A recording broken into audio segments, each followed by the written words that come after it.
Hi everyone, ఈ కొంచెం పిండి కోసం ఇంత డబ్బాలో పెట్టింది ఏంటి అనుకుంటున్నారా? ఒకసారి పేలిన తర్వాత కూడా బుద్ధున్నాడు ఎవరు ఆ చిన్న డబ్బాలో అయితే పెట్టరు కదా. ఇప్పుడు కూడా నేను పావు వరకే ఫిల్ చేశాను అనమాట.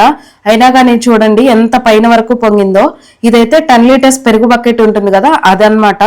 మా హస్బెండ్ చూసి ఇద్దరి కోసం ఎందుకు ఇంత పిండి చేసావన్నారు. 1/2 కేజీ కంటే ఉండదు ఇదైతే అని చెప్పాను. అయినా కానీ ఇంత ఉంటే ఏంటి అన్నారు. ఇదంతా కదిపి చూపించిన తర్వాత అప్పుడు మాట్లాడవేంటి అంటే మాటలు లేవు, మాట్లాడుకోవటాలు లేవు అనేసి వెళ్ళిపోయారనమాట. దోశల విషయానికి వస్తే దోశలు అయితే క్రిస్పీగా చాలా బాగా వస్తాయి. కానీ మనం ఫర్మెంట్ చేసుకోవటం అదే కొంచెం జాగ్రత్తగా పెట్టుకోవాలి. ఏంటి పిండి పులియబెట్టుకోవడానికి అంత భయపడుతుంది అనుకుంటున్నారా? లాస్ట్ టైం ఇలాగే దోసపిండి పేలిందనమాట. ఆ వీడియో చూడని వాళ్ళైతే కింద లింక్ ఇస్తున్నాను చూడండి.